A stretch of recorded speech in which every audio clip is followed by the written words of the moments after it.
किसी भी लड़की के लिए उसका भाई उसके लिए एक रक्षक का कार्य करता है। पर क्या होगा अगर कोई भाई अपनी ही बहन के साथ कुछ ऐसा कर दे कि भाई बहन जैसे इस पवित्र रिश्ते को भी शर्मसार होना पड़े। नमस्कार दोस्तों, आपका स्वागत करता हूँ हमारे इस YouTube चैनल पर। आज की इस क्राइम से जुड़ी कहानी में खुलासा करेंगे मोनिका मर्डर केस के बारे में और जानेंगे कि आखिर क्या हुआ था 29 जून की उस रात को कि एक मासूम बेकसूर लड़की को अपनी जान से हाथ धो बैठना पड़ा। दरअसल कहानी शुरू होती है हरियाणा के सोनीपत जिले के एक छोटे से गांव गुमट से। अपनी मौसी के घर आई हुई मोनिका नाम की लड़की यूं तो रोहतक जिले के बलंद गांव से थी, पर पढ़ाई करने गुमट आई हुई थी। उसकी मौसी के घर पड़ोस में ही रहने वाला एक सुनील नाम का लड़का रोजाना दूध लेने आया करता था। वो दोनों एक दूसरे के काफी अच्छे दोस्त बन गए थे। धीरे धीरे ये नजदीकियां कब प्यार में बदल गई पता ही नहीं चला, लेकिन दुनिया की नजरों से बचने के लिए मोनिका ने सुनील को राखी बांधकर उसे अपना भाई बना लिया। मोनिका का सपना था कि वो भी विदेश जाकर पढ़ाई करे। शायद उसका ये सपना भी जल्द पूरा होने वाला था। उसने कड़ी मेहनत करके IELTS एग्जाम क्रैक किया और फिर कनाडा जाने का सोचा। 5 जनवरी 2022 की सुबह वो अपने घर से कनाडा के लिए रवाना होती है, लेकिन उसके ठीक 17 दिनों बाद ही यानी 22 जनवरी को ही उसे वापस इंडिया बुलाया जाता है। 29 जनवरी को वो दोनों गाजियाबाद के आर्य समाज मंदिर में शादी कर लेते हैं और उसके अगले दिन ही 30 जनवरी 2022 को मोनिका वापस कनाडा लौट जाती है।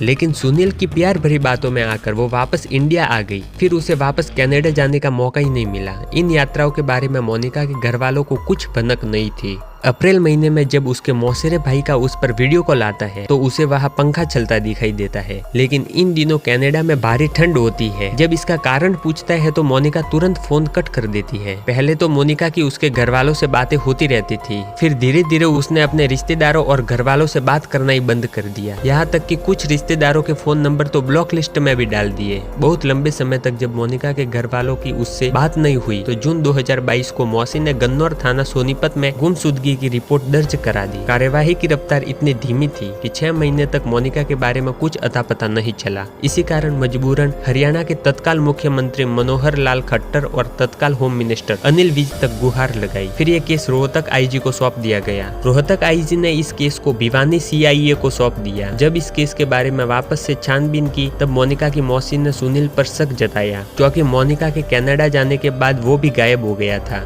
लगभग 2 महीनों की मेहनत से 2 अप्रैल 2023 को सुनील उर्फ सिल्ला को मुजफ्फरनगर उत्तर प्रदेश से गिरफ्तार कर लिया। लगभग 4 दिन के रिमांड के बाद उसने जो बताया उससे सब लोग हैरान हो गए। भिवानी प्रभारी रविंद्र कुमार ने बताया कि वो पिछले 9 महीनों से अलग अलग जगह रहता था और वो शादीशुदा भी है। इसी के साथ उसके 2 बच्चे भी है, लेकिन वो अपनी इस जिंदगी से खुश नहीं था। उसको पता चला कि मोनिका पढ़ाई करने के लिए कनाडा जाने वाली है। उसे स्टूडेंट वीजा मिलने के बाद उसने भी उसके साथ रहने का सोचा। उसने मोनिका को प्यार के जाल में फंसाया, पर जब उसे अपना प्लान फेल होते हुए दिखाई दिया तो वो मोनिका से हर बार झगड़ा करता और फिर 29 जून 2024 को गढ़ी जांजरा रोड पर कार में उसने अपने पिस्तौल से मोनिका के सर पर गोली मार दी और उसी रोड पर बने फार्म हाउस पर मजदूरों को बुलाकर 10 फीट गहरा खड्डा खुदवाया और डेथ बॉडी को उसमें गाड़ दिया। पुलिस ने शव को सोनीपत के सिविल हॉस्पिटल में भिजवा दिया। सुनील आपराधिक प्रवृत्ति का था। गन्नौर थाने में उसके खिलाफ मारपीट, अवैध हथियार और खून करने की कोशिश के जैसे 7 मुकदमे दर्ज है। आरोपी के पास एक पिस्तौल भी है। भिवानी CIA प्रभारी रविंद्र कुमार ने बताया कि पुलिस ने आरोपी सुनील को कोर्ट में पेश कर 10 दिन के रिमांड पर लिया है। रिमांड के दौरान पुलिस सुनील से वारदात में प्रयुक्त अवैध हथियार व कार को भी बरामद करने का प्रयास करेगी। उन्होंने बताया कि पुलिस ने पोस्टमार्टम के दौरान मोनिका की खोपड़ी में गोली के सिक्के भी मिले हैं। पुलिस ने मोनिका के अवशेषों का DNA का सैंपल भी जाँच के लिए भिजवा दिया है। जब ये बात पब्लिक को पता चली तो लोग इतनी भारी मात्रा में सड़कों पर उतर आए कि श्रद्धा हत्याकांड के बाद दूसरा इतना बड़ा हत्याकांड बन गया। लोग आरोपी को जल्द से जल्द सजा देने की मांग करने लगे। इस मामले में उसके मौसेरे भाई और मौसी ने गांव के ही कुछ लोगों पर हत्या में शामिल होने का आरोप लगाया है। उसका मानना है कि केवल सुनील इस अपराध को अंजाम नहीं दे सकता। मोनिका के भाई विकास का कहना है कि वह ITBP में तैनात है